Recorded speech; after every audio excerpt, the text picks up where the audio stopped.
Om Jnanatimirandasya Gyanam Janashalakaya Chakshuranmilitam Yena Tasmai Shri Gurave Namaha Nama Shrishtam Manumapi Satchiputram Atra Swarupam Rupam Tasyagrajamuru Purim Matharim Goshtavatim Radha Kundan Girivaram Maho Radhika Madhavasam Prapto Yasha Pratita Gripaya Shri Gurum Tam Natasmi Vanchakalpatarubhyascha Kripa Sandubhyaiva cha Patitanam Pavanebhyo Vaishnavebhyo Namo Namaha Nikhila Shruti Mali Ratnamaladhyate Nirajita Padapankajanta Aji Mukta Kulairupashyamanam Paritashvam Harinam Samshrayami Anarpitacharim Chirat Karunayavatirna Kalahum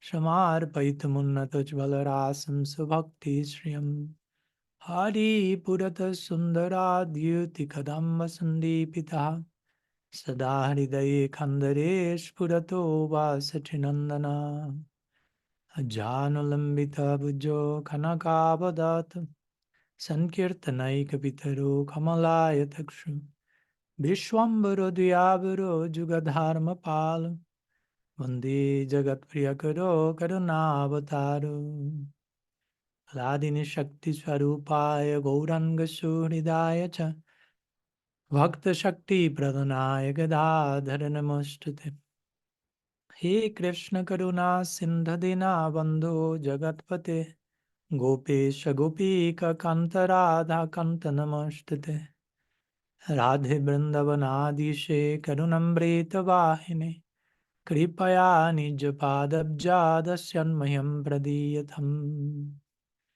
Bhaktya Vihinaya Aparadhalakshay Shiptaschakamaditanangamadhye Kripa Mayitvam Sharanam Prapanam Brinde Maste Charanarvindam Brinde Maste Charanarvindam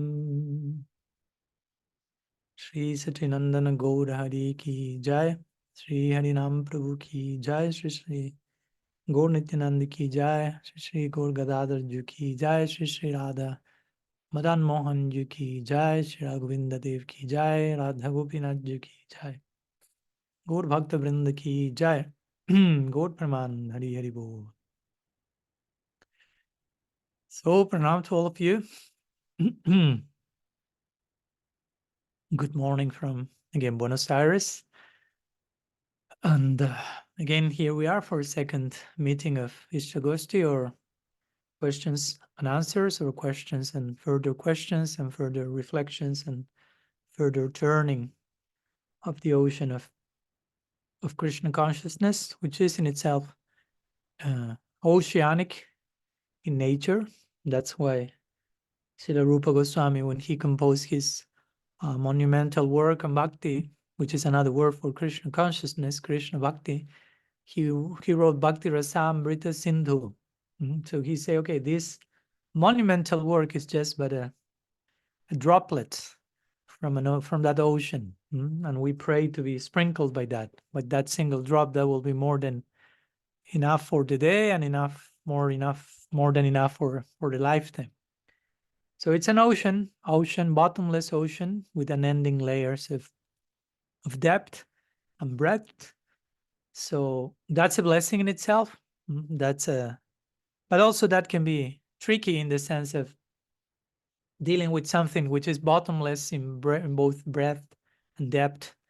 We can get lost in that, or we can, how to say, sometimes, and who is free from that? I'm not.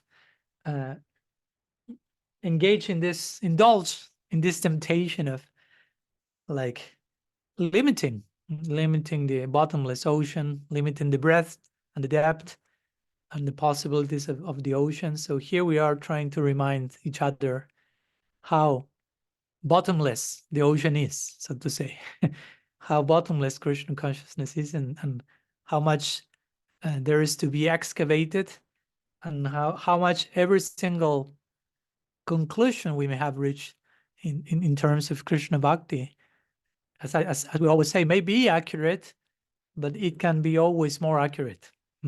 May speak about the nature of God, about the nature of reality, but there is no limit to how much more we can say about it, to how much more we can grow together in exploring, in exploring reality, in exploring the heart of God, in exploring our potential in connection to the divine love.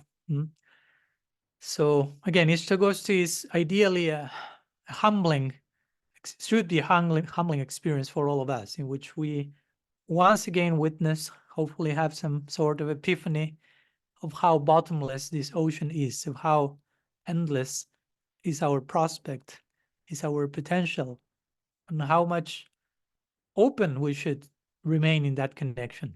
I have started to read again one book from Srila Siddhar Maharaj called Encounters with Divinity. And there he mentioned, as he mentioned many times, this idea of the closer you get to the infinite, the more overwhelmed you will become, because the more you will realize there is no limit to making progress. The more you will realize you can just touch one point of an infinite, but the infinite is always infinite.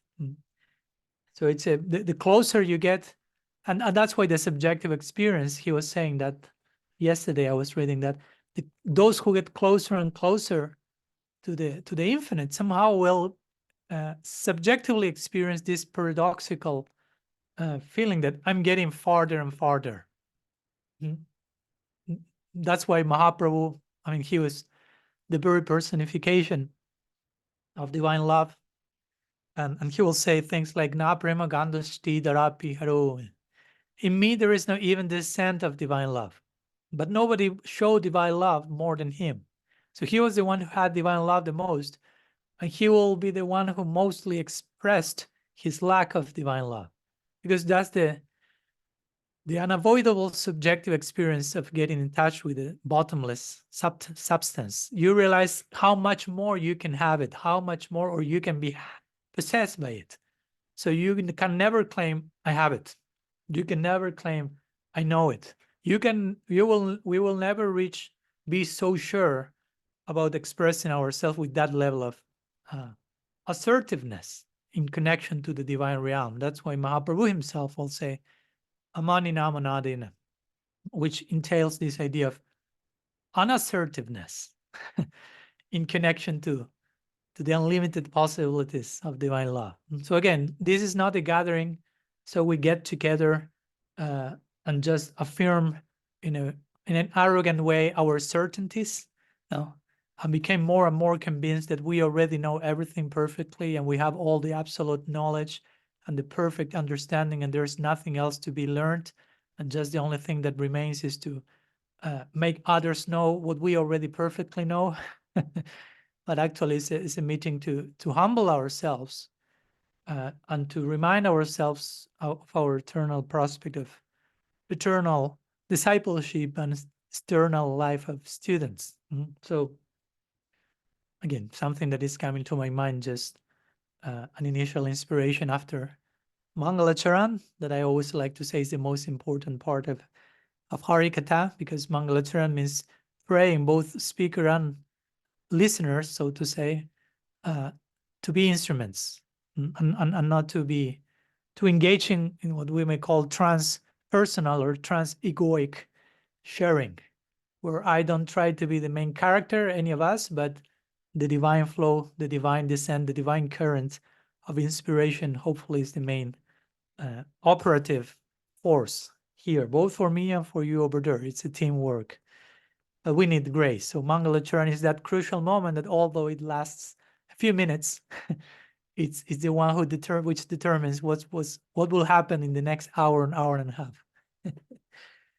So that said, and before we go to questions that you may have, I would like to begin by sharing a few words in connection to our meeting from the last week, and in connection to one particular answer I tried to give, or some thoughts I shared in connection to one question shared by, I thought her name was Anutam Chitra from Chennai, in connection to preaching, prachar, book distribution, and so on. Since throughout that day and the days that followed, I received different messages and communication with different devotees, and although many appreciated the answer and felt nourished by it, some others who also appreciated the answer and felt nourished by it also got a sense that it felt like I was kind of minimizing book distribution or Prabhupada himself by extension, or even sometimes mocking at this whole situation. Not that I was doing that, but some of them had that experience. So of course, I would like to share a few words to clarify, just in case that's not my, that was not my intention and that's not my feeling. As I mentioned in my answer, I have been a book distributor myself, and I very lovingly cherish those memories, and I'm a book author myself now, so I'm still engaged with these dynamics of writing and distributing books. So I have nothing against books, against reading them, distributing them, writing them. I'm totally in for that.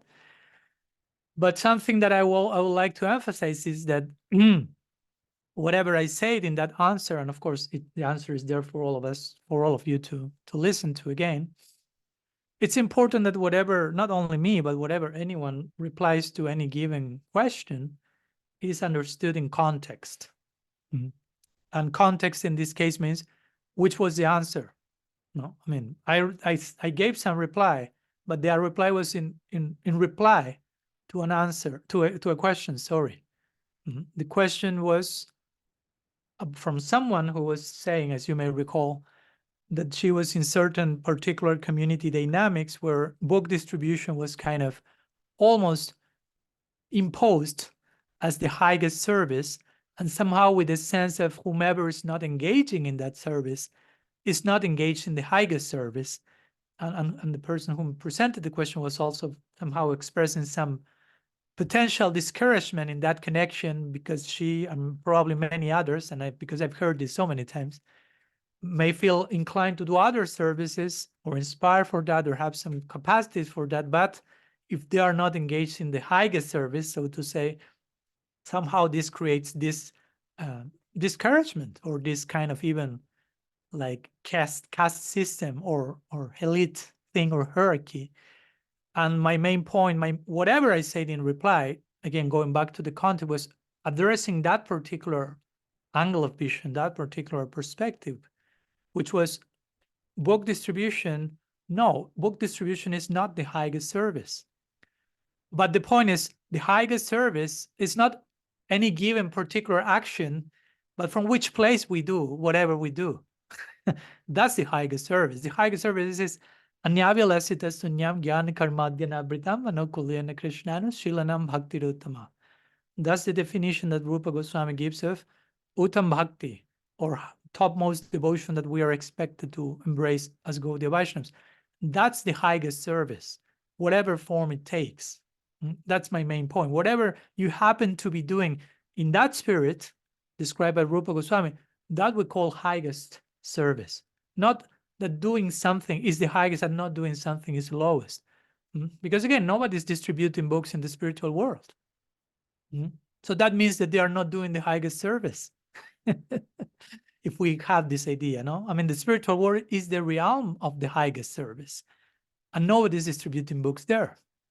With this, I'm not bashing book distribution. I'm just saying, what do we understand? Which are our own ideas about what's highest, what's lowest? Because sometimes we may be quite simplistic and just put a label of some activity as the highest and something else as not highest, without caring for which is the inner attitude through which we are engaging in that. And that's the only thing that Krishna is taking into consideration. Bhava, your inner world. Whether you are given a book, whether you're given a class. And of course, again, as we mentioned, Prabhupada may have said many times, book distribution is the highest thing, but also he said many times, Varna ashram is the most important thing. Taking care of the devotees is the most important thing.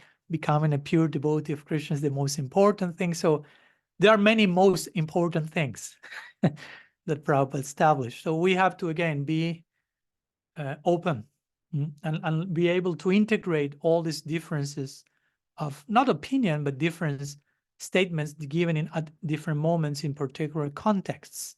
Because as I like to say, a text without a context becomes a pretext. And we can justify anything and everything by quoting or understanding things outside of its context.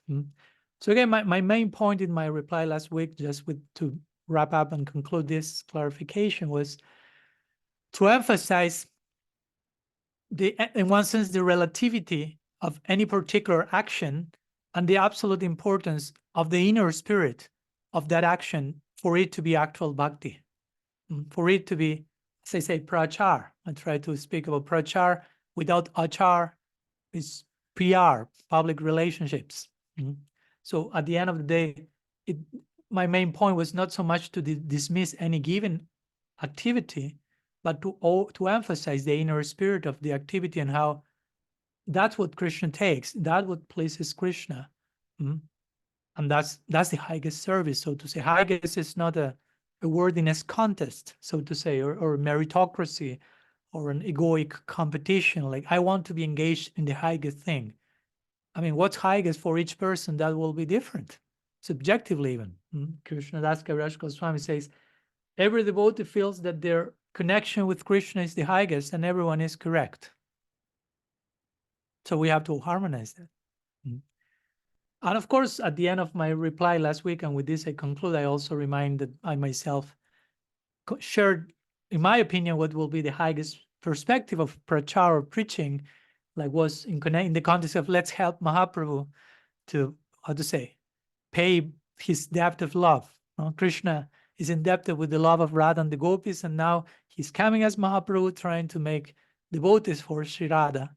And preaching could be connected to that, recruiting servants for her and helping in this way Bhagavan to do something with the heavy depth of love he has attained and obtained. So again, I'm not against preaching. I'm not against prachar. I'm not against book distribution. I just try to answer the question in a certain context. Again, if someone maybe would have asked me, Maharaj, can you sing the glories of book distribution? Probably my reply would have been different, because my reply would have been in reply to that particular question.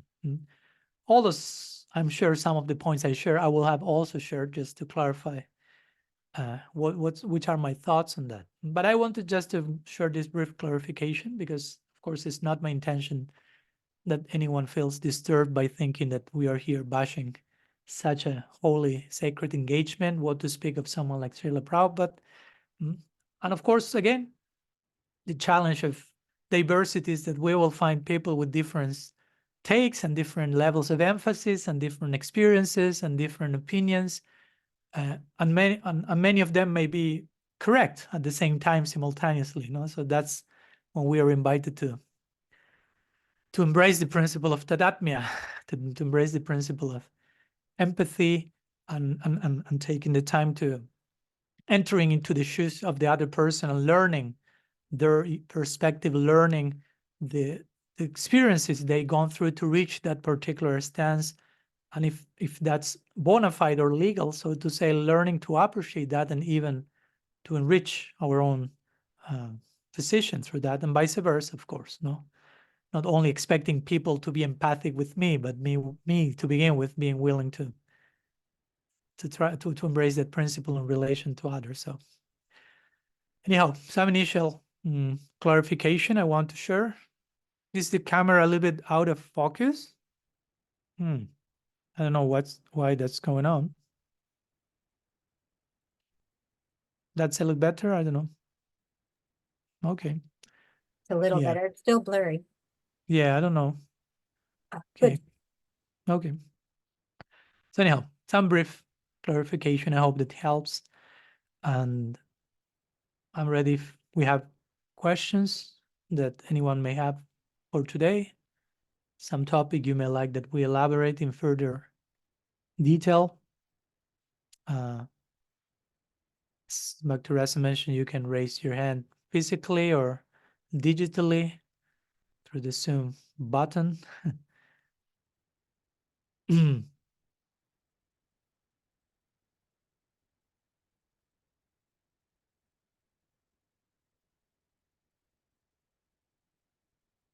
Okay, there is Anutam Chitra raising her hand. So please, you can unmute yourself. Hare Krishna Maharaj. Maharaj, there was this one doubt, this doubt arose in context of a conversation I was having with my father. It was just a very casual conversation, and at some point he had mentioned that, how long do you think I might be living? Probably another 10 years. So for a moment, that shook me, and I was moved a little to tears.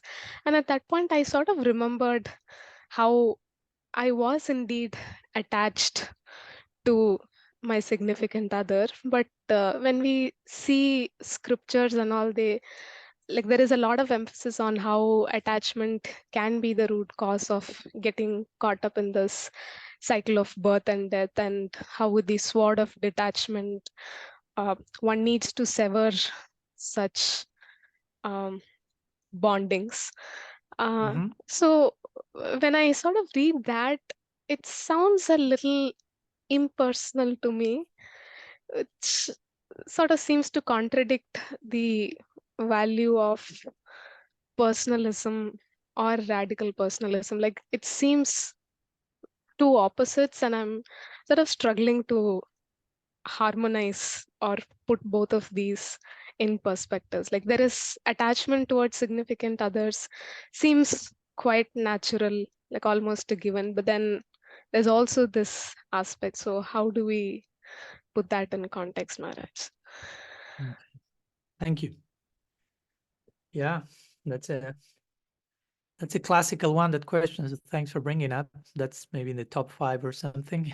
The attachment, detachment, dichotomy, and how to harmonize what the scriptures say and what we feel, and our attempt to be aligned with scripture, which sometimes take us to suppress our emotions, not because scripture is proclaiming repression, but again, because probably we are misunderstanding the statements or taking them out of context. Not because Krishna himself in the 3rd chapter of the Gita, he's presenting a rhetorical question, which basically where he basically says, what can be gained through repression? Well, like the idea being nothing. So that's important to bear in mind. Shastra is not promoting repression or emotional mental dysfunction, as I try to share in my book on radical personalism, in the section of individuation and certain sections on how to deal with our psychology, our psychological landscape, emotional landscape. But again, still we have these statements on detachment, as you mentioned, detachment as the cause of all problems, or Krishna himself in the Gita telling Arjuna, as you mentioned, okay, you take the sword of knowledge and cut this knot of attachment, and so on and so forth. So towards detachment, what's attachment, and so on. No? Because sometimes, again, we take for granted some terms and we just use them and take for granted what they mean and lose nuance in the process of doing that. And in time, the more we use some term, taking it for granted, the more nuance it loses. And eventually just the term has been reduced to one single unique possible thing without any possibility for context and nuance and different application. It just means this. So it's always very important that we keep these ideas in a more like flow state, so to say, not like fixed conclusive meaning. So for me, detachment, I like to describe detachment. Detachment is not indifference first, because sometimes we understand detachments as that. No, you should be detached from whatever, this situation or this person, and we translate that or add the subtitle to that as indifference or rejection or things like that. No, and detachment only basically means I like the symbology of this, and I gave that a few times. It's like if you have put your hand in your eye, so it's so close, my hand is so close to my eye that I cannot see it. No, that's attachment. No, it's so, you are so much like enmeshed in the situation that you lose sight of what's actually going on. So I'm not seeing what's actually going on. I'm not seeing my hand. So in order to see my hand, to appreciate the hand for what it is, I need to take some distance from my hand. Detachment. Detachment means distance, but not distance to stop seeing my hand, but to start seeing my hand for what it actually is. So you follow. It's not a distance to avoid the thing. It's not a distance to reject the thing. It's not a distance to repress the thing. It's just enough distance to see the thing for what it is, because I got too close, so to say, that I lost proper vision, proper objectivity, proper criterion to understand what's going on. So that's the idea of detachment, basically, in a practical sense. Don't be like drowning in a, how to say, in a whirlpool of emotions and dopamine. Be more objective. No, like of course, again, we can give the example of a romantic relationship. No, someone in this world may, I don't know, find their better half, so to say, and they will enter the honeymoon period, and that will be a period of intense over-idealization, so to say, of one another. There's not so much objectivity in those first weeks or months, and it's okay. There is place for that. I'm not condemning the honeymoon period. Maybe some of you are going through that now, so I don't want to spoil the whole thing. I'm a sannyasi, but I'm trying to regulate my sannyashood in these cases. But my point is, at one point you have to be grounded from that honeymoon period. You have to understand there are other things to consider in the connection between one another. No, in the beginning you may be like extremely infatuated by the other person, and it's part of the process. But at other point, you need to get a little bit more detached. And again, but detached in this case, I'm saying, take a proper stance to properly understand what's going on. And it's not just a romantic movie 24/7. You have to be grounded and take more responsibility and acknowledge that the other person may have things that you don't like, and you have to integrate, and vice versa, and all this type of things that can be described as detachment in that sense. That's one way of explaining it. And of course, another way will be in connection to what we talked about last week, when I thought there was this question, Nicholas was his name, I think, on ahamameti, of this sense of I and mine, which is exclusively based on a, how to say, on a separate sense of existence. No, when we are not considering God as the center, but we consciously or unconsciously, we try to occupy that center, that throne. So everything we are seeing is in terms of me in the center. Everything that's going on around me converges in me. Like I'm the ultimate converging point of reality. That's what we call false ego. And that's not healthy. And from that, we need to get detached from. Because if from that viewpoint, I relate to my father or to whomever, I may get attached to him, but with me in the center, and with me being the ultimate converging point. So that's the thing that is not recommended in the scriptures. That's what it is said, you get detached. It's not you get detached from your father. No, it's not like stop loving your father as you love him. It's just watch out for not making your father just an instrument and you being the ultimate converging point, and every other person and relationships are there just to serve your own separate so-called sweet will. That's the main thing that is being like condemned, so to say, or we are being advised about. But it's not that you have to as I remember we talked about this with Archana Siddhi when we did our podcast last year on, she has worked many years with couples, grihastha communities, and trying to give advice on how to navigate those waters in a sustainable, healthy human way. And she told me, I remember, I mean, you cannot have a successful family if you don't get attached to your family. I mean, if you don't develop a sense of attachment on some level, there are levels of this. So you have to develop some attachment to your kids to the point that you feel they are my children, so you take proper care of them.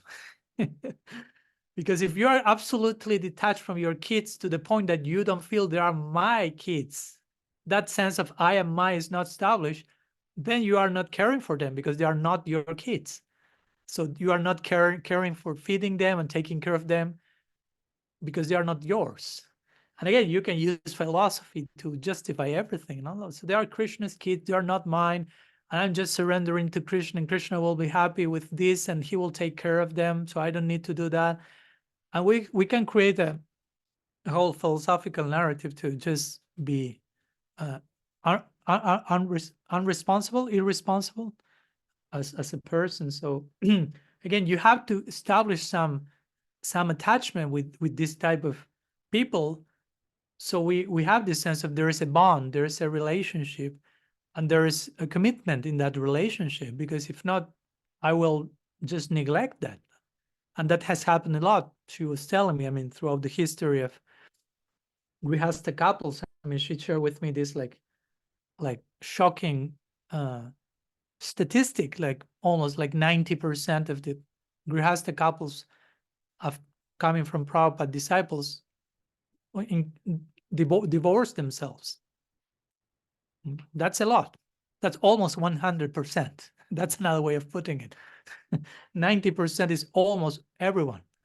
No? And she will tell me in big part it was because we had this dysfunctional idea of detachment and being transcendental and so many like derogatory ideas on women, and so much violence and so much abuse. No need to enter into the details of that here now. But so my point is, many of those things were done in the name of detachment. But Prabhupada himself says so many times, our practice is about attachment, not detachment. So getting attached to Krishna. And naturally, a sense of detachment will come from that attachment. First, you establish the perfect object of attachment and get attached to Bhagavan. And then as a byproduct of that, detachment will come. That's the only detachment we will accept. It's not that we have to practice detachment as a separate anga, as a separate expression of bhakti. No, we need to embrace positively bhakti, the bhakti practices of singing and meditating and praying and sharing in sadhu sangha and so on.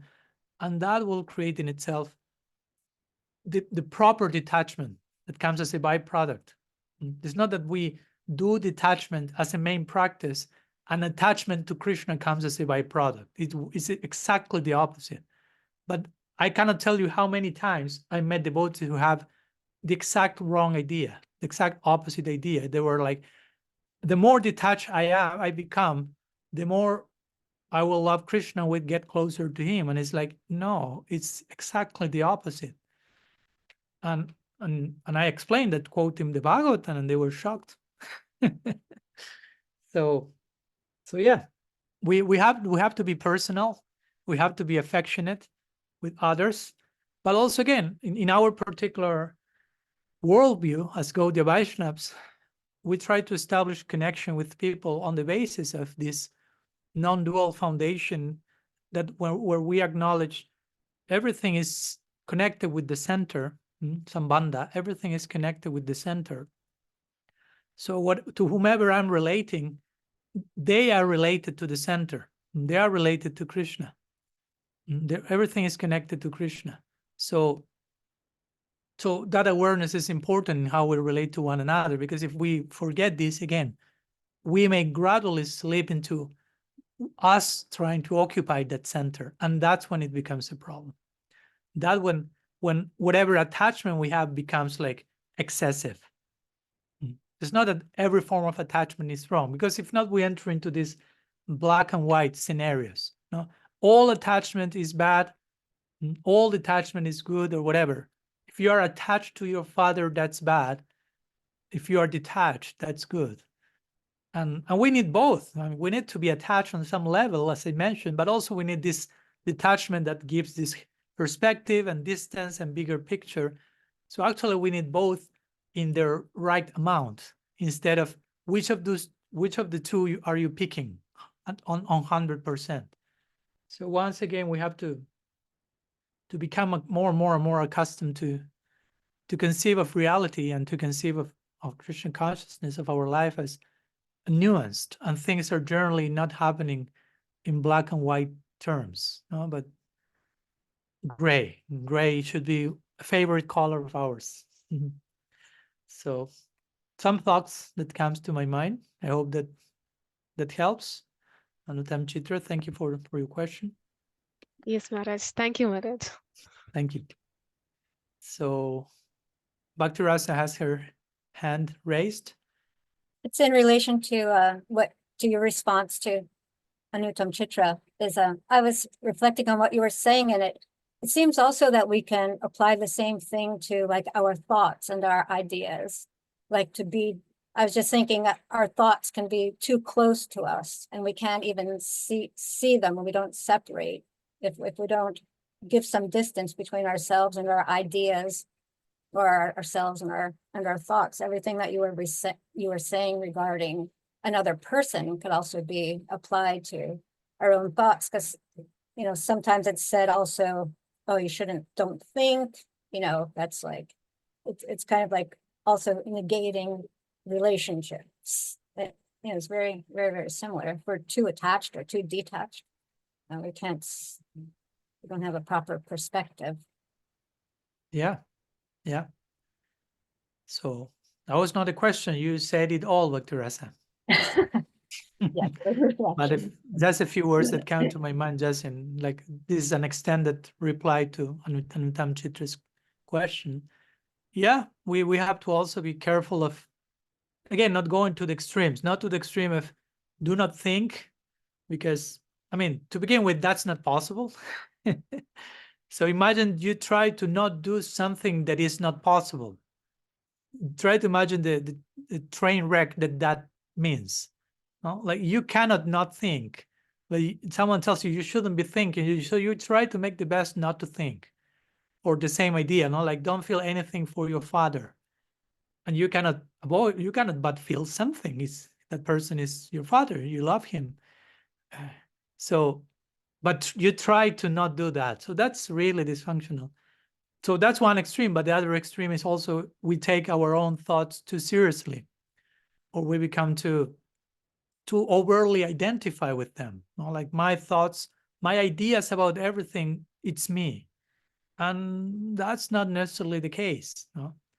And that can be one of the main things getting in the way of us practicing spiritual life from a mystical place, so to say.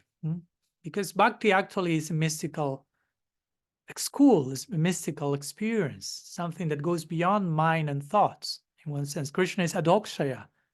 He lies beyond our ideas, so to say. Now, Krishna lies beyond our ideas about him. Our ideas about God do not equal God. I say we spoke recently in New Zealand about that. We can have so many ideas about everything, but they can be just ideas. That doesn't mean they are an actual experience, an actual realization. And we have to be careful. I mean, it's impossible not to have ideas, and it's great to have ideas, but also we should be careful not to become addicted to whatever ideas we may be having at present moment. I mean, it's good to always have ideas, but just be careful not to be overtly attached to a particular set of ideas. Because, and I remember talking with Richard Rohr, he will tell that, like, people is addicted to different things, to substances, and to different patterns and emotional denial and so many things. And some are attached to one thing, some are attached to other. But he will say that if there is one single thing that almost everyone, all of us are attached to, we are attached to our thoughts, to our way of thinking, to our way of seeing, filtering reality. And he will recall this research that I shared a few times, which says, on a very good day, we are only willing to question 5% of our ideas. And that's on a really beautiful, shiny Sunday, so to say. No, 5%, which again, all amounts almost to 0% in this case.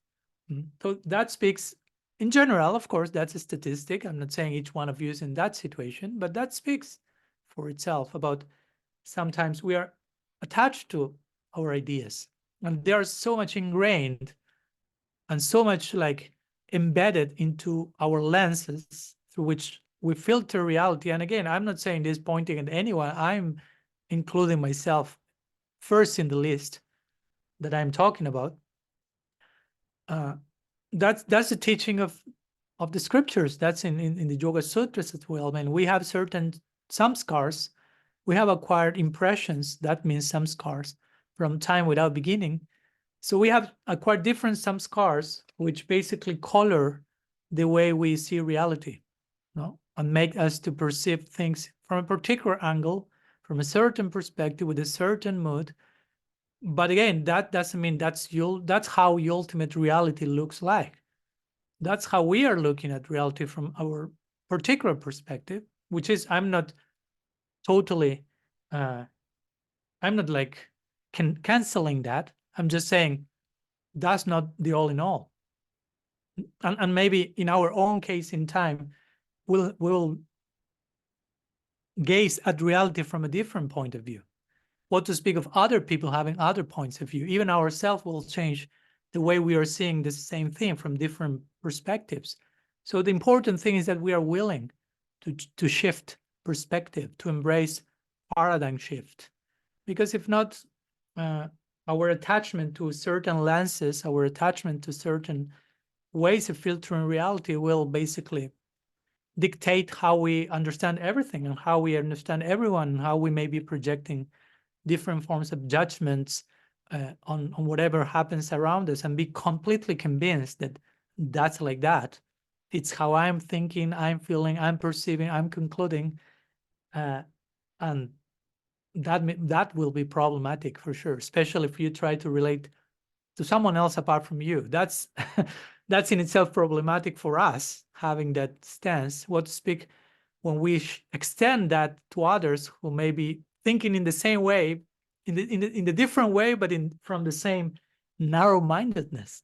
So you put two of them together for 5 minutes in an elevator, and you have World War III there.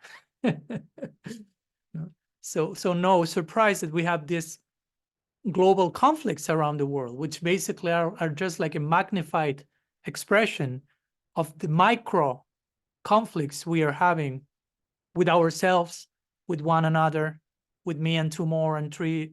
So individual, little group, big group, national, international, global, intergalactical conflict. It's never enough. So yeah, we should humble our views. And although we have some, how to say, I talked about that in the book on divine unknowing. We have certain knowledge that we have received that inform our life and practice, and we have some experiences and some certainty and faith, and that's great. But we should always remain with the door open to have our views and opinions challenged in a healthy way by circumstances, and to continue growing and expanding the way we are seeing it all, basically. Because Krishna himself is engaged in that exercise. So he's leading the way. Now, God himself is open to growth and evolution and development. And he's always discovering something new in Sri Radha and his devotees, and vice versa. So there's always this willingness for rediscovery. So if we want to enter there, we are representing their department, we are expected to walk that talk as well. So anyhow, some few words regarding Bhakti Rasa's further reflection. Yeah. So I'm seeing one message in the chat. Oh, okay. It was not a question. It was just Nam Dharma expressing that he had to leave. Thank you, Nam Dharma, for being present. So, something else? Any other question? So, Bhaktirasa has another question, or you have just forgot to Well, take your hand I- out? I had a question that I brought with me. That Okay. was in response. So, Yeah, it was not, the other one was not a question. So, yeah, was a No, comment. Yeah. So, yeah, I yeah. appreciate your further reflection on that, Maharaj. Thank you. So it's, I've been thinking about Tadatmya and what that means, and trying to really understand it in a personal way. And I'm kind of wondering if you could share your perspective on like a concept of inclusivity, what that means, and in your perspective, and what it is and what it isn't. Because I think, like you're saying, we hear these words and we get an idea about it and we think that that's what it actually means. So I'm just kind of wondering if you could expand upon your perspective of what inclusivity is and what it is not. Okay, thank you. And I appreciate that. Yeah, as you emphasize, it's my perspective. It's not that I will speak about what inclusivity is and what is not, but I will share my perspective of what inclusivity is and what is not, which is my perspective today, February 10th, 2024. It can be updated, upgraded. So probably tomorrow, later today, there may be a different answer, just in case. So you don't take me that seriously to that level. So inclusivity and the context of Tadatmya, well, yeah, inclusivity is a nice word. I really like it. But also, yeah, I remember we talked about that in the book when we were talking about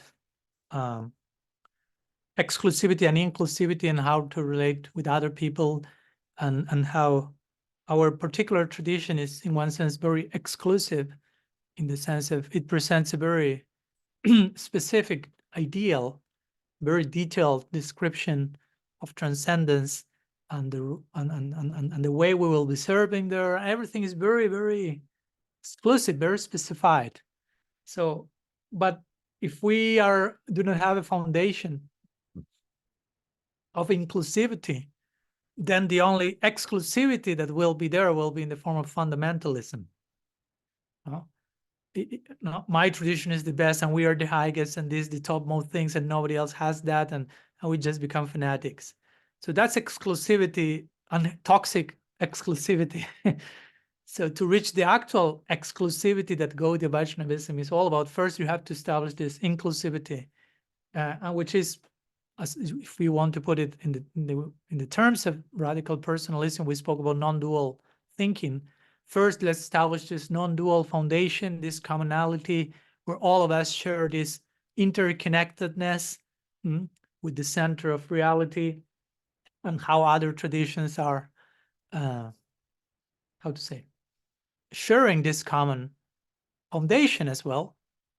And on that basis, we can acknowledge and recognize the differences, the diversity, deal with that, appreciate that, try to nourish from that, but also in some cases, know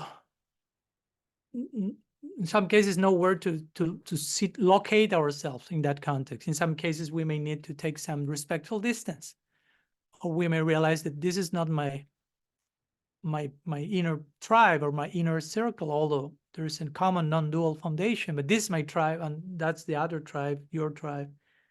Like when I introduced Tadatmya, we make this official inaugural talk.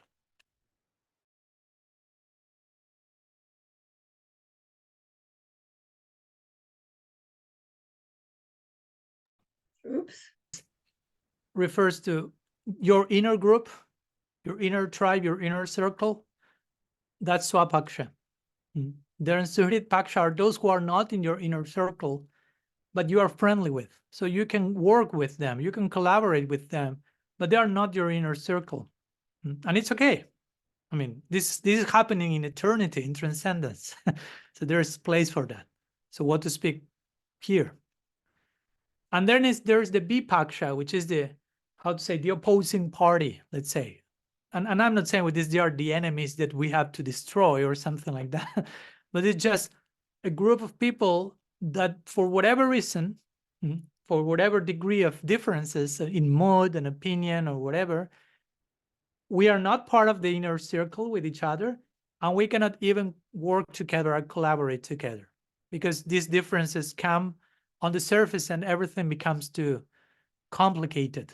So each one needs to find their place, and still we can appreciate each other from that distance, even we are not working or collaborating together. No, so I wouldn't call them enemies, although sometimes Vipaksha is translated as such, but in this context, it's just like some different group with which the differences are enough not to be able to work together. So in the context of Tadatmya and inclusivity, this also plays out in that connection. No, I mean, I mentioned in that talk, for some people, the notion of Tadatmya and the type of Sangha we are trying to conceive and build, Tadatmya will be their swapaksha. There will be their innermost circle, so to say, their chosen tribe. And okay, that's great, as long as they are choosing that for the right reasons and with the proper understanding, because we can find everything. So as long as that's okay, and we have tried and we will continue to try to make it clear for others and for ourselves what's Tadatmya and what's the foundation of that, which are the pillars of that, as we have talked about radical personalism and these 7 pillars we shared. So some people may find, okay, Tadatmya is my tribe. Some other people may find, I like those guys, but I'm in a different ship. But I like them. I like to navigate close to them. So we can work together. We will, as I say, we will be carried by the same winds, but we will be on different boats, not on the same one. And it's okay. There is place for that as well. Why not? There should be place for that, not only in Tadatmya, there should be place for all the things everywhere. But unfortunately, that's not the case. And that's why Tadatmya, the idea of Tadatmya, the necessity, I will say, of Tadatmya came as a consequence of that.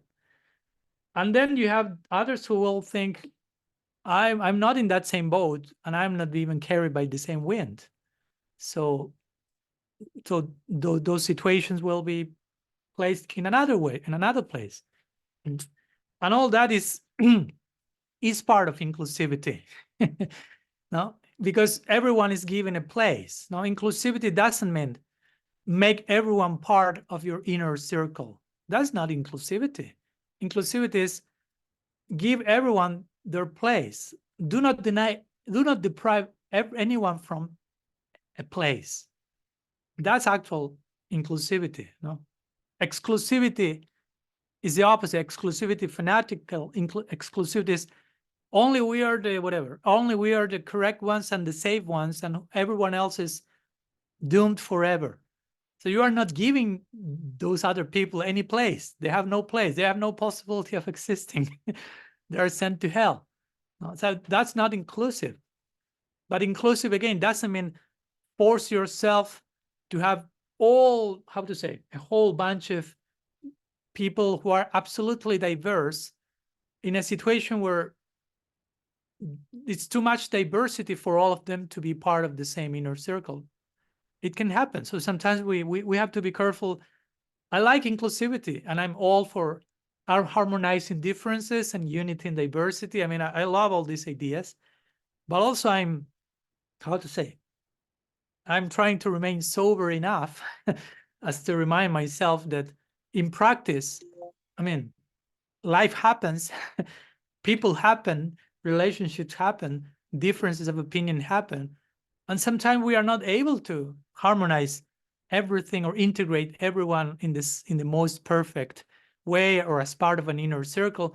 And we shouldn't feel like tortured by that, no? Or we shouldn't feel, I mean, we should do our best for that to happen, for sure. But if that's not happened despite that, we should also learn to be at peace with, okay, some people may need to be somewhere else. Or the other person may feel that. I'm not saying in both directions. Maybe to give you an example, because I have gone through that so many times. I remember in my teenage years as a devotee, I was so naive, and I still am, but I was even more. And I was put in a position of leadership having 20-something years. So you can imagine the result of that. I mean, no catastrophe, but it was stressing, because also I was trying to have everyone inspired, and to have everyone like, and I felt it's my duty that everyone is inspired. So if someone is not inspired, it's my fault. You can imagine what does it mean in the mind of a 20-something year naive brahmachari, close to neurosis. No? So I never reached a critical point, but I really suffered a lot by lack of proper vision and proper guidance regarding having the proper vision that, hey, relax a little bit. No, the other people's choices are their choices, and it's not up to you to have the whole community fired up. No, it's also, they have their role to play, and not everyone will fit in, belong to in this particular place and in this particular mood. So don't feel the pressure to have everyone absolutely in ecstasy with what you can offer in your limited capacity. So that's one thing, but also to the other person, the person who is trying to be part of the community or the group, and is not feeling, and is feeling, this is not my place, I'm not as inspired as I would like. And that person also can enter a guilt trip feeling, I must be doing something wrong because I'm not being part, I'm not being inspired. I must be committing some offense, because if not, I will be totally part of it. And maybe it has nothing to do with that. It's just like, that's not your boat. Maybe you can be in a relatively close boat and still be connected, but you need your boat, or you need your tribe, whatever term you want to use.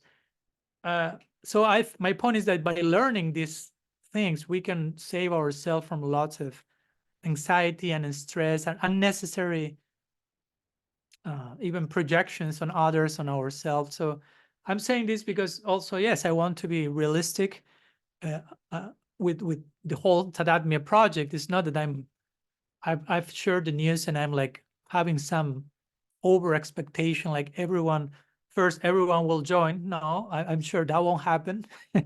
Second, whoever joins will remain forever hyper excited. Probably that won't happen either. I mean, it's not that I don't want that, but just to be realistic.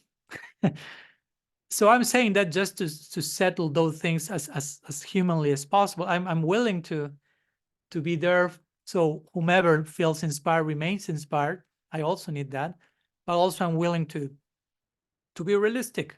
No? That some dynamics may happen, which some people may feel this is not my place. I've tried, it's not working, and it's perfectly fine, provided it's for good reasons. Because again, some people may feel inspired for the wrong reasons, and some people may feel uninspired for the wrong reasons.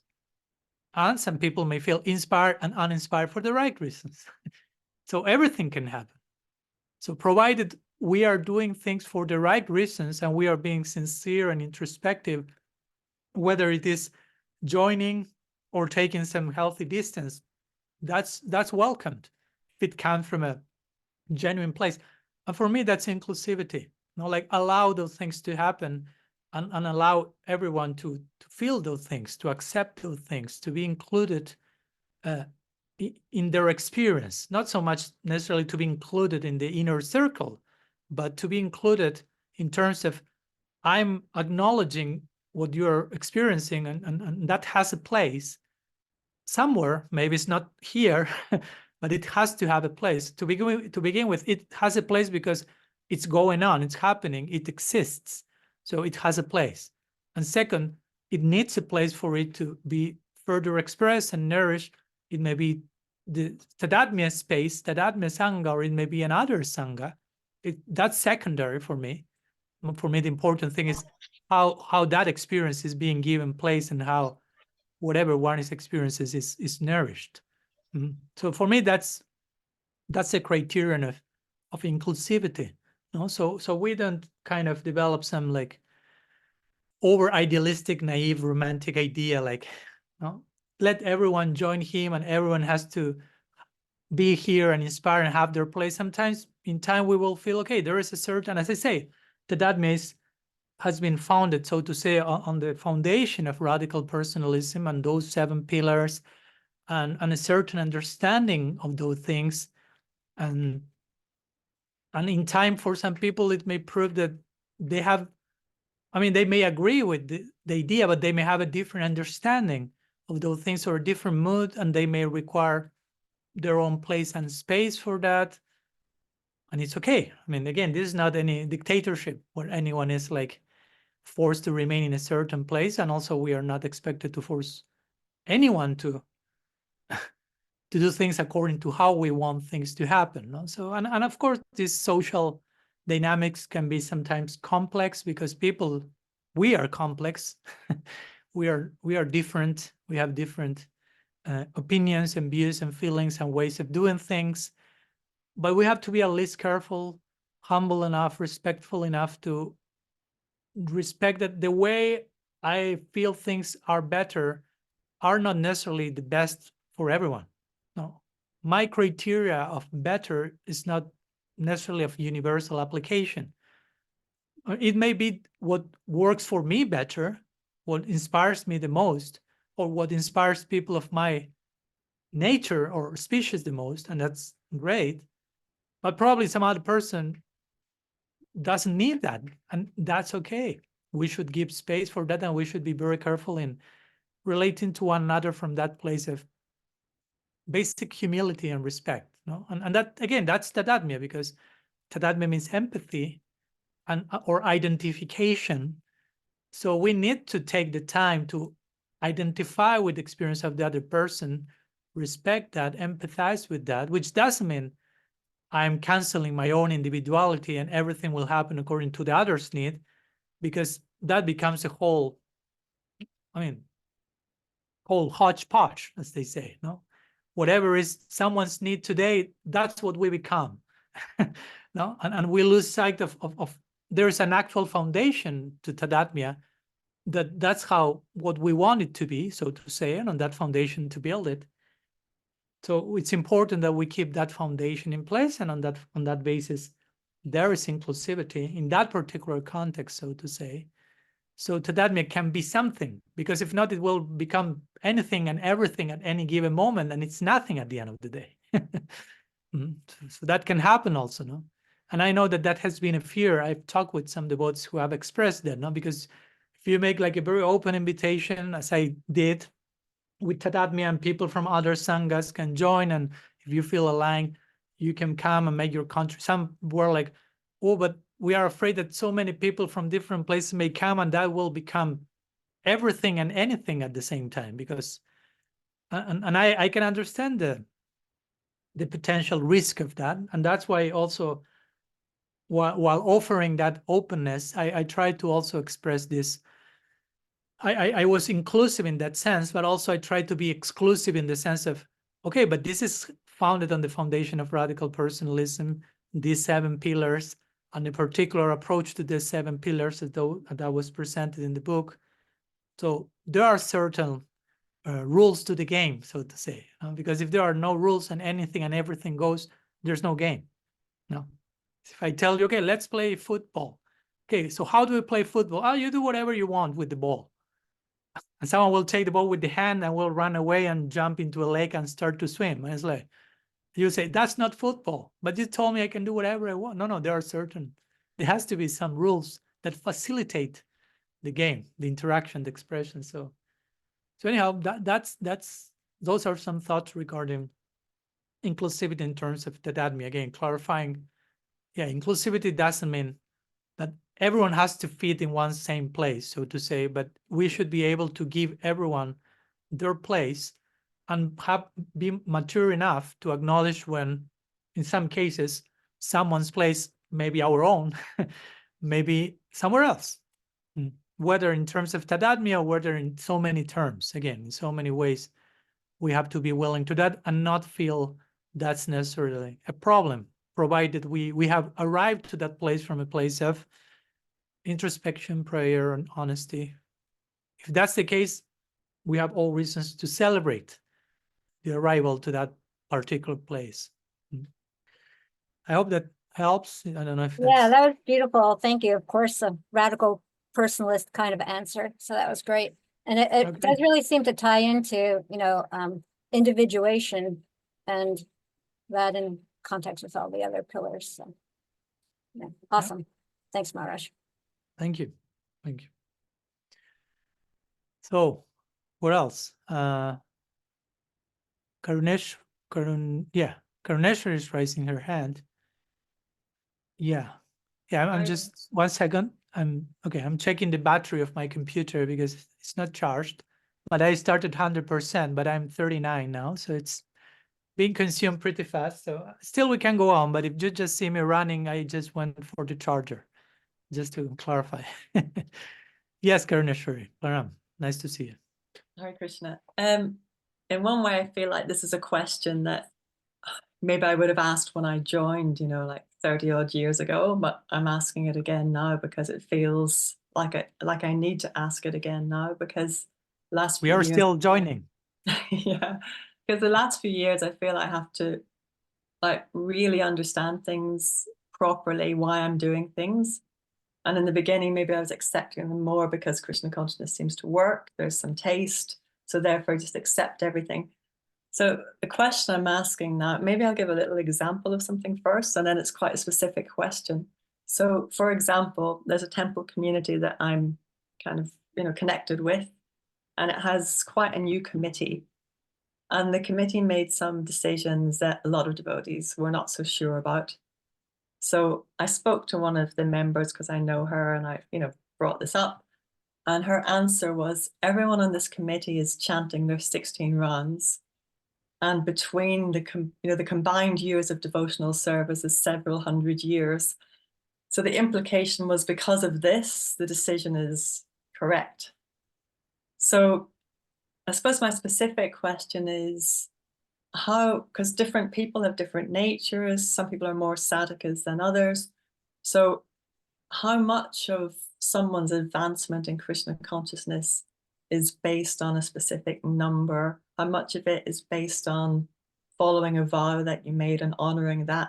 And how much of it can just be that someone is offering what they can offer, whether it's sadhana-wise or service-wise, from the heart on a particular day according to their ability, capacity, inspiration? How important are the vows? How important is this magical 16 number? Is it, if someone does 13 or 14 instead of 16 on a day, is that a massive setback for their advancement? Those are the questions. Yeah. Well, to be honest, Karuneshwari, I think you already know the answer to your question. But of course, sometimes we need some further confirmation. So let's further pound the post, so to say. You already know the answer to your question yourself, I will say, and you already, I imagine, know what's my answer to that question, because we have talked about that a few times. And of course, I don't know who gave that answer, and I don't know the person, so this is nothing personal toward them, although I like to be radically personal, but in this case, I cannot be because I don't know them, and I have nothing against them. But yeah, I personally do not agree with that. I do not agree that a number warranties, quantity warranties quality. That doesn't happen. We already, I mean, it's okay. We can talk about this every single time we need to talk over and over again, because there's other things that seem to be quite a big misunderstanding in different places or circles, that, as you said, if I chant this number for this number of rounds for this number of years, you just bring the calculator, please, and reach the final. The conclusion is reached with a calculator in this case. So what's your stance, internal stance in Krishna consciousness? Just bring a calculator. how many years you have, how many years you are devoted, how many years rounds you chanted. This gives this final number. This is who you are in terms of adhikar. You have this number. No? But tell me, where in the scripture that's declared? Now, where is that? Is the yardstick to measure where you are internally? On the contrary, and there's this verse from Chaitanya Charitamrita. I'm sorry not to recall the exact section and verse. We can find it if you want, but it's there, which basically says you can be chanting for 1 million lifetimes and not attain Krishna Prem if you are not chanting with the proper spirit. So it's a way of saying, now, 1 million lifetimes. I mean, bring the calculator. How many rounds? Just 16 rounds and 764. I mean, nobody cares for a number. Krishna is not a mathematician. I always say that. He's pretty bad at math. He has unconditional love for everyone indiscriminately without whatever we are doing, we are chanting or not. So he's not calculating. No? So he's not requesting a number. I know Prabhupada requested a number, and hopefully my answer here doesn't sound again like now I'm downplaying chanting 16 rounds and downplaying Prabhupada because of that. I'm not saying that. No. And Prabhupada, as I always say, first requested 64 rounds. So, and I'm not saying with that, when you chant 64 rounds, then you have everything warranted, because again, it's not the number, it's the quality. Or in terms, time, place, and circumstance, different numbers may be required, but the assumption is the numbers are accompanied by an inner spirit. As I think I told you some time ago, or maybe I talked with someone privately, I don't know. But I was, and this is something confidential that I was shared, but so I won't give names. But I was talking with some Vaishnavas, and they were telling me from a Gaudiya lineage, not ISKCON, but other lineage, where 16 rounds is not like standard, so to say. And they were sharing how their guru chanted 1 round per day, and at the end of their life, of the lifetime of that guru realized Siddha Swarup, spiritual body. And again, with this, I'm not saying start chanting 1 round from now on. You can get it, but try to get my point. No, it's not about the number; it's about the quality. As I like to say sometimes, probably Rupa Goswami didn't chant 16 rounds per day. Probably not more than that. Probably he chanted half a syllable and pass out. Those were his daily rounds. So will you go to him and say, "You're not, how many rounds are you chanting, Rupa Goswami? Half a syllable? Wow, you're so blooped." No, we are chanting thousands of rounds to get to that half a syllable that Rupa Goswami will be chanting, to that quality of half a syllable that has the potential to give you everything. So you have these statements in Shastra. On one side, even if you chant half a syllable of the name, you can attain all perfection by half a syllable. But on the other side, you can chant for millions of lifetimes and not attain divine love. So you try to put everything on the scale. Just once, half a syllable, but with a proper attitude, with full attention, without any apparat and so on, everything is coming. Without the proper attitude, without the proper spirit, no matter how big is how many zeros does your calculator have, you are not attaining it. So I think it's very important to emphasize that, because if not, we just how to say, take for granted things on the basis of externals. Like today, also one devotee told me that, anyhow, again, not need to go into the details, but that I was invited to a place, but I was not invited to talk at certain temples because I was not member of a certain institution and all these external things. Now, if you will be member of officially affiliated with institution, you can talk probably, but since you are not, you cannot. And he will tell me, but Maharaj, here there are devotees who are pedophiles, and I'm walking along and even giving classes, but since they are affiliated with the institution, as some of them are senior devotees or proper disciples, that's okay, no problem. So my point is, the problem with this is that we develop a whole new system to ascertain where to ascertain the eligibility of every person, which is not based on sincerity, internal realization, but of institutional affiliation, or just being a disciple of certain guru, which of course you are a disciple of Srila Prabhupada, Jai, great, but I don't know where you are internally. I mean, you can be a disciple of Srila Prabhupada and be totally crazy. There were many of those. And I'm not downplaying Srila Prabhupada, and I'm not condemning those disciples. I'm just saying, I mean, it's not enough to show your affiliation card, so to say. No, your own example has to shine for itself.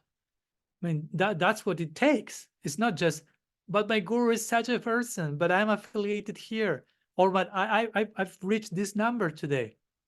But the question will be, from which place you are doing all that internally? Where are you internally when chanting? Where are you internally when being part of a certain institution? Where are you internally as a disciple of that particular guru? That's their actual question. That will be considered, that will be put on the scale at the end of the day. If we develop another yardstick, another system of measuring things, that's a way of cheating ourselves, basically. Because we will cheat ourselves thinking, oh, I'm just by reaching this number, I'm saved. It doesn't matter the quality. I'm just have to reach the number. If I'm affiliated with this group, I'm saved. I belong to the elite. It doesn't matter what I'm doing. I have the card, the membership card. Now, if I'm disciple of this guru, that's it. I mean, he's a pure devotee, so I don't need to be a pure devotee. He's a pure devotee. So he's so merciful that he will make me a pure devotee, even if I don't care at all for that. So we develop our whole system of measuring things or understanding reality, but that's not correct, basically. Again, I'm not conducting any campaign against specific individuals nor institutions, just trying to hopefully address the things with basic common sense. I don't think I'm bringing here any extraordinary topics. I don't think I'm like, how to say, exhibiting my utmost limit of brilliance to conclude what I'm saying. I mean, for me, it's really basic common sense. Not like, I mean, I know many people who chant 16 rounds, and we don't have to speak about anyone else. Just be honest about ourselves. When we chant 16 rounds, are those 16 rounds chanted, all of them from a purely perfect, clear Krishna conscious, absorbed place? Probably not. So there are better rounds, less worse rounds, and ideally we have to chant from a better place.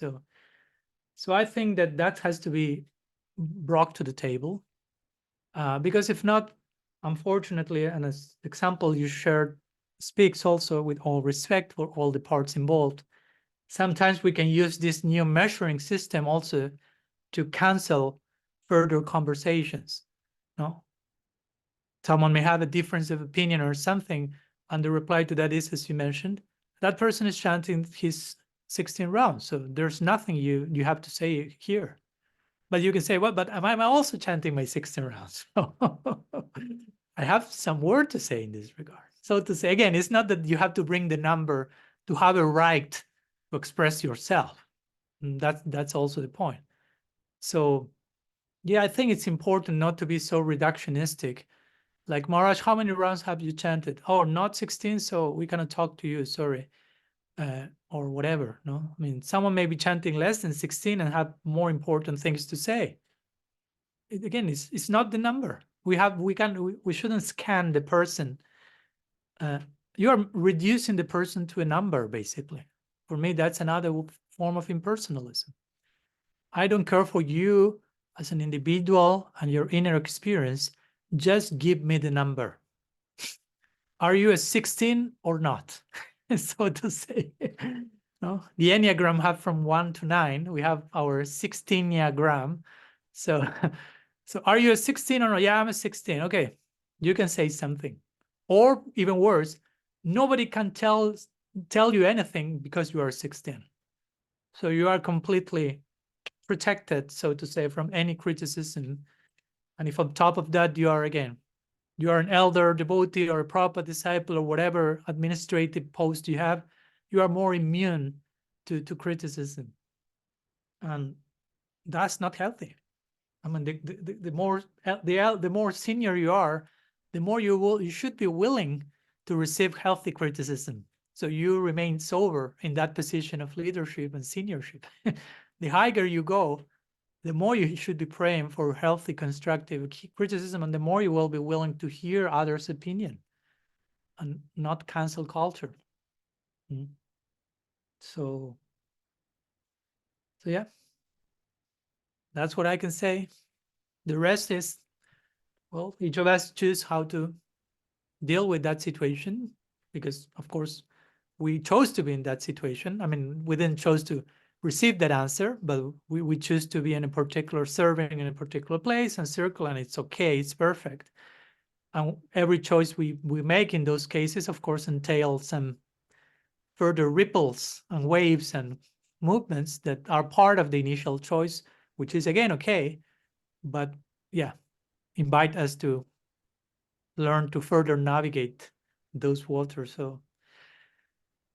So yeah, I mean, dialogue is a communication is the hope of the world, so to say. Now we shouldn't cancel conversations and dialogue, especially if I don't know, if significant members of a community, like I'm sure you are, want to have some feelings or emotions or opinions. I mean, those have to be given a voice. There has to be a place for those things to be properly shared and voiced, and not like canceled just on the strength of a number coming from another person without any consideration of inner quality. Because again, at the end, the whole thing is reduced to a formula, magical formula, which is just a number. Give me the number and you're in. Give me a number and it's, yeah, I don't want to use strong words, but for me, it's not, it's a lack of respect toward Bhakti itself to do that, to reduce the whole process and the whole giving of one hearts to just give me the number. I mean, giving the number is relatively easy. You can even cheat about the number. You can maybe not even chanting your 16 rounds, but you say you're chanting that, and that's it. No, you're in. And I know people do that because of fear of others knowing they are not doing that, because of the perks that come by being in the 16 club, so to say. And that's like very gross misrepresentation of what bhakti should be, like a vibrant, passionate, essential experience, just reducing it to a number, and everything depends on putting the proper password, the proper number in the password, so to say, to get access to being able to speak or be heard or whatever. So again, I'm not pointing at any person. I'm just saying it's important to re-examine how we deal with these ideas of vows and commitments, not only because of the number and with the chanting of rounds, but with everything. Well, we commit to some things. That's a whole different conversation in itself, and I won't go in detail here. But I've been talking here with a friend of mine. This idea of vows, that we make a sometimes lifelong vow from a certain place and moment in our life, and how much we really need to push lifelong vows that are taken in a place in our life that is so different after a few years after. And how flexible we should be to not break the vow, but just adjust the vow as life goes on. You follow my point? Because you can commit to something for your whole life when you are, I don't know, 16, 17, you have a certain framework. But after 5, 10, 20, 30, 40 years, you're an absolutely different person. And you may need to break the vow to follow the vow more substantially from another place, so to say. Try to get my point. I'm not here promoting just do every crazy thing.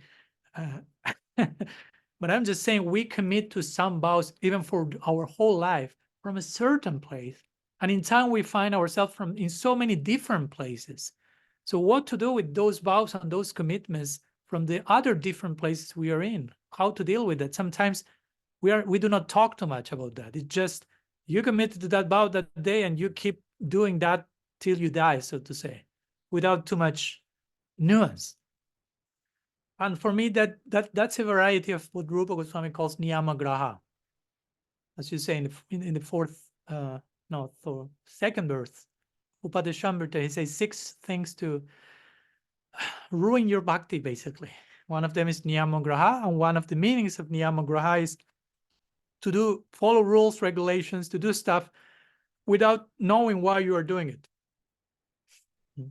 So this is something like that. We embrace a vow, and in time we continue doing it, but no longer with the proper intention or motivation, just mechanically because I committed to that 30 years ago.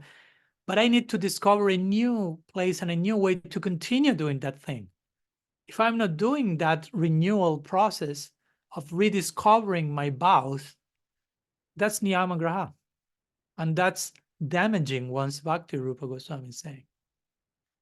So it's important that we are not promoting niyama graha in the name of bhakti, in the name of being loyal or chaste or follower. We are not promoting that people just sticks to a number or to a rule without further thought to it. And in one way, in time, they start to follow that without any reason or for the wrong reason sometimes. So, yeah, and we should be talking about that. Jamuna, your hand is trembling for so long being raised there. So please, your turn. Hi, Krishna. So on the topic of vows, but then we hear about, Haridas Thakur, when he was near the end of his life, he was struggling to fulfill his vows of his chanting. And even Lord Chaitanya told him to stop, but he still was determined to continue on with his vow. So we are told this again and again and again of how important it is to stick to our vow no matter what, which then for me personally, I feel incredibly guilty if for some reason I'm not able to chant 16 rounds because, well, look at me, I'm not even chanting a pinprick of what Haridas Thakur did.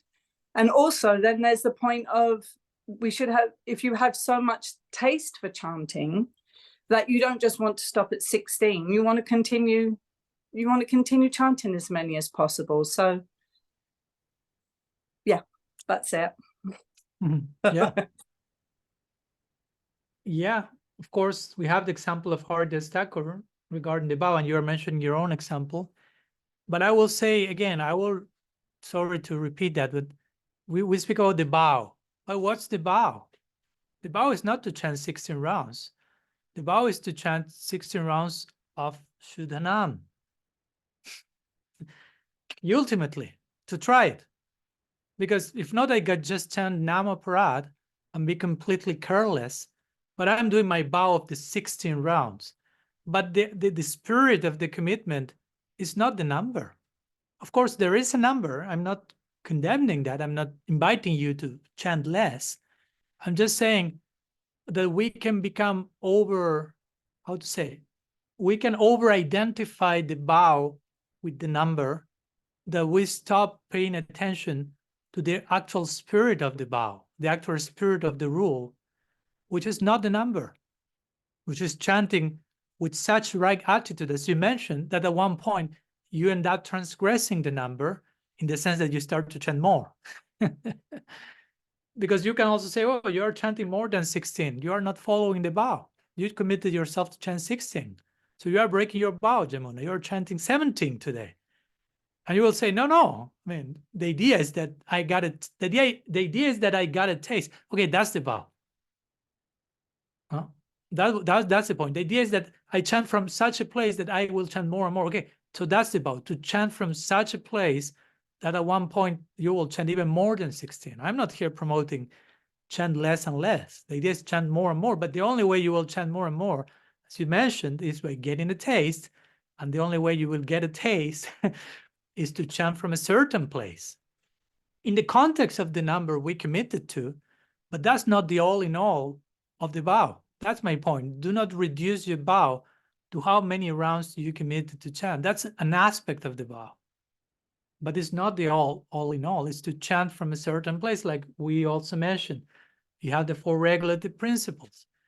One of them sometimes is presented as no meat eating. That's not the all in all of the vow. That's an aspect of the vow.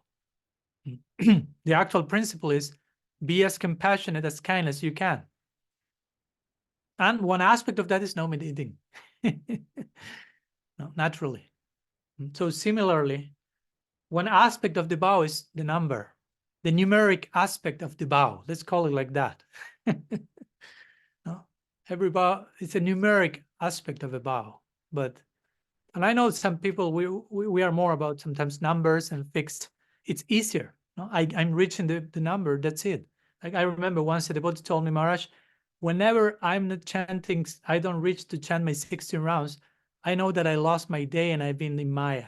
And I was thinking inside, and whatever you chant the 16 rounds, what do you feel? You feel you have transcended Maya and everything is divine? No, it's a little bit black and white criterion. So yeah, of course, Haridas Thakur was singing, chanting his 3 lakhs per day with perfect, pure Christian consciousness, and he wanted to chant even more. I don't think that Haridas Thakur reached his round 192, and he was like, okay, I'm done for today. No? Probably he chanted even more than that. So again, I get your point, and again, I hope I'm not being misread that, okay, Maharaj doesn't care for any number. And no. The number is established with one's guru. Different Gaudiya groups will have different approaches to that. So I think that's also important to bear in mind. And we have different, again, cases of devotees. So I think that attaining perfection, chanting less, chanting more than 16, we have all these different possibilities. So we should remain open to that. But also, okay, yes, I have my own particular commitment to my guru in this connection. So I will say the main thing here is the commitment to a guru, but the commitment again. The guru is not just expecting that you chant 16 rounds of Namaparat. The guru wants you to chant 16 rounds of Nam Shuddhanam. Of course, you may not be able to do that from day one, but that's where the vow points to. So as long, and we should have this present in our mind. That's my point when we are chanting. The spirit behind my chanting today shouldn't be, I have to finish my 16 rounds. That's not correct. Sorry. That won't take to the type of chanting your guru wants you to reach. The spirit of the chanting is, I want to get closer and closer to chant Shuddhanam. And I will address my chanting from that place. And I've committed to chant 16 rounds. That comes after. There are priorities. The priority is not chant 16 rounds. The priority is chant from the proper place your 16 rounds. No? Again, it's an emphasis, it's a nuance, it's a priority thing. It's part of the vow, but it's in the numeric side of the vow. That's not the substantial side, because if not, again, and I'm sure you will tell me, you have seen some cases that you have devotees who are just counting, not chanting. They're just thinking about reaching the number, finishing the chanting, not continuing. They're just concerned about reaching the number. And they, again, as we were talking, extend this idea of social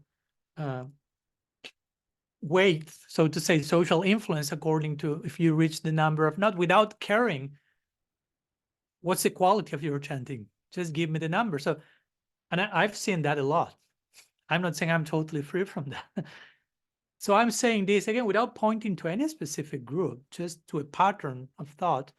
And I'm just pointing to, again, if we have seen that a lot, that means that many of us very easily slip into that way of interpreting this this idea of 16 as the main aspect of my vow, and we just become obsessed with the number, losing sight of the actual spirit. Or as you said, if for whatever reason I was not able to chant my 16 rounds, if there's any real reason, you go into a neurotic trip, which shouldn't be the case. If there is some real reason, I mean, I don't know, your house got burned or burned down or some extreme emergency. Again, I'm not inviting here to find lofty excuses to neglect our sadhana, but and you cannot be, I mean, you have to be saving the life of your family in the burning down house. You cannot be just like, I don't know if, I mean, I have to save my family, but if I do so, I'm not sure if I will finish my 16 rounds. Please. So I'm giving an extreme example, but sometimes we are equally extreme in relating to the things, no? So yeah, the number 16 for some is part of the vow, but it's not the whole of the vow. Every vow, every rule has a spirit, as they speak, the spirit of the law. So the law is there, the number is there, but the spirit has to be there even. There is a comment in the chat, Maharaj. There's a comment in the chat. Okay. By Scarlett. There are many comments. Which one? There's one by Scarlett. Okay, my dear friends, perhaps I am on the little boat that is sailing in your stream. My tradition does not chant at all, yet my love for the divine source of all grows greater and my heart rests in peace. Interesting discussion. Thank you for permitting to me to listen, your Christian sister. Thank you, Scarlett. Nice to see you joining. She's a friend of mine from New Jersey. She's a Christian pastor. So, yeah, again, as I said, and again, this is not an anti-chanting campaign, but Parikshit Maharaj reached perfection listening the Bhagavatam. He chanted 0 rounds during that whole last week. So again, I'm not saying follow him because we had our own commitment, but I'm just saying let's be open to all these possibilities.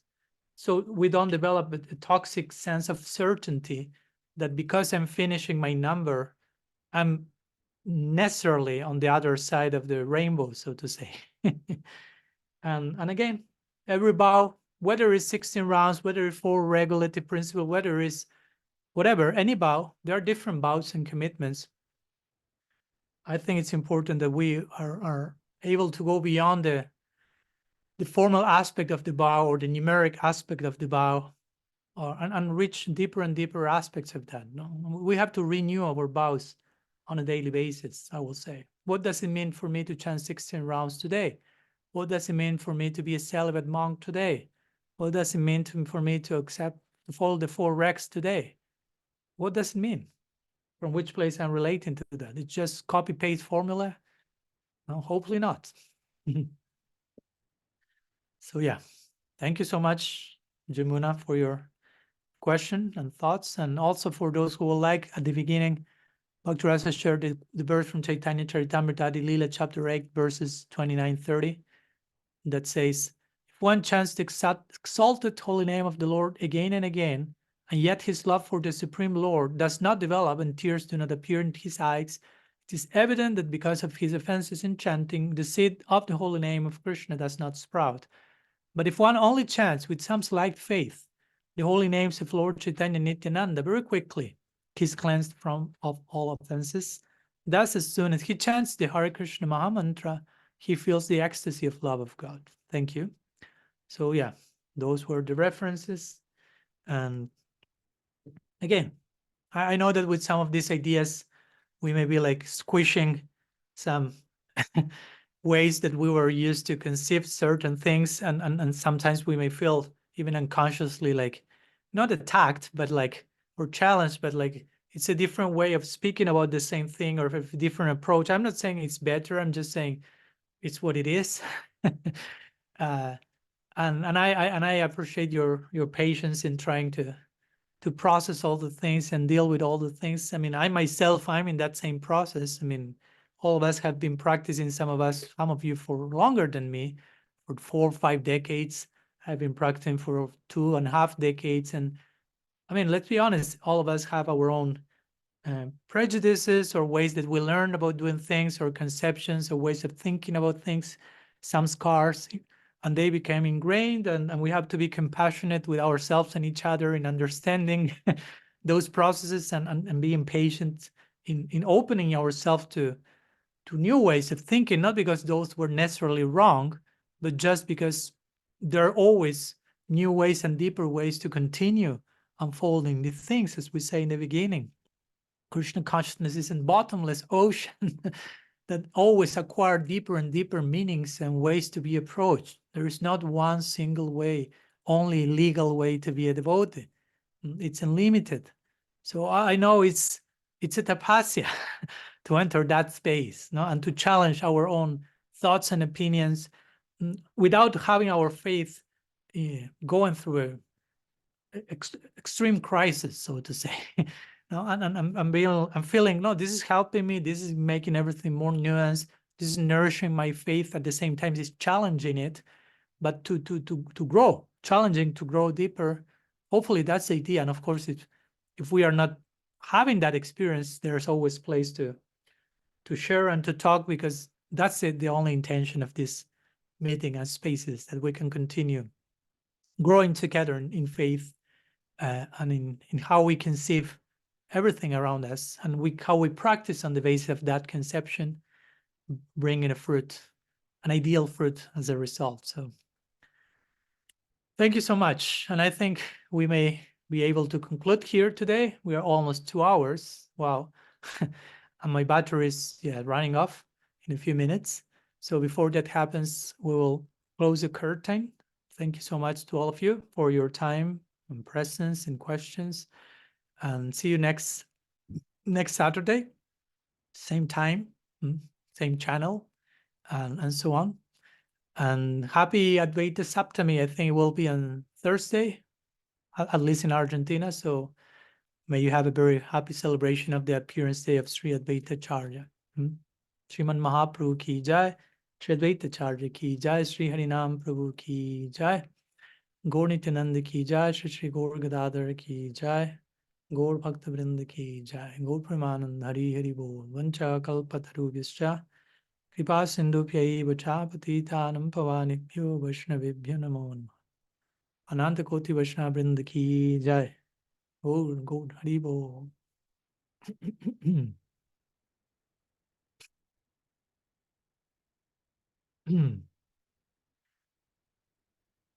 Did you start?